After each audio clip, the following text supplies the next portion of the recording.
సామాజిక వర్గం గాని, సింపథైజర్స్ గాని. ఉమ్, దాని వలన ఏమవుతున్నదంటే, ఈ హాస్పిటల్‌కి సంబంధించి ఇంత చేసినా కూడా, ఇది ఆ డాక్టర్ గారికి పేరో లేకపోతే వేరేగా తీసుకువెళ్తున్నారు తప్పించి, వాళ్ళేదో జాలి తెలియచేస్తున్నట్టు చూపెడుతున్నారు గానీ, ప్రభుత్వం నీకోసం ఇంత ఖర్చు పెట్టిందయ్యా అని ఏ డాక్టర్ చెప్పట్ల. ఉమ్, ఇప్పుడు ఒక హాస్పిటల్‌లో మీరు ₹2,00,000 పెడితే 20,000 బిల్లు తగ్గించారనుకోండి, ఉమ్, డాక్టర్‌ని దేవుడు అంటాం. అవును. అట్లాంటిది 2,00,000 ప్రభుత్వమే కట్టినప్పుడు, ఉమ్, అయ్యా నీకు ₹2,00,000 ప్రభుత్వం కట్టడం అంటే ఏందయ్యా ఆషామాషీనా అని వాళ్ళు అన్నారనుకోండి ముక్క, ఆ స్టాఫ్ కానీ, ఆ డాక్టర్ కానీ, వాడు గవర్నమెంట్‌ని మనసులో పెట్టుకుంటాడు. ఉమ్, కానీ అట్లా అంటలేదు ఎవరు కూడా. ఉమ్.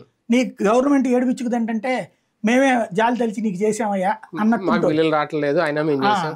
దాంతో ఏమైపోతుందంటే దీని వలన వచ్చే ప్రయోజనం, రావాల్సిన ప్రయోజనం, ఉమ్, ఇప్పుడు కనీసం ఈ 5 ఏళ్లలో ఓ 25-30 లక్షల మందికి చేస్తుంటారు కదా ఆపరేషన్స్. అవును, ఈ అవును. 25-30 లక్షల మందిని మనం గనక కనుక్కుంటే, క్రాస్ చెక్ చేసుకుంటే, ఒక్కళ్ళు కూడా ప్రభుత్వం మీద తృప్తితో లేరు. ఉహు, ఉమ్. ప్రభుత్వం వలన మేము ఇట్లా బతికామన్నారు. వాళ్ళకి తెలియదా వాళ్ళు దేని మీద చేయించుకుంటున్నారు ఆరోగ్యశ్రీ అనేది? అది డాక్టరే చెప్పాలా? చెప్తారు, ఉమ్. ఆరోగ్యశ్రీ అనేది తెలుసు. ఇప్పుడు వాళ్ళు వెళ్ళినప్పుడు కార్డు పట్టుకొని వెళ్తాడు, దాని మీద చేయించుకుంటాడు. నేను అంటోంది అదే, ఎవడైతే గవర్నమెంట్ ఎవడున్నా కంటిన్యూ అవుతుంది కదా.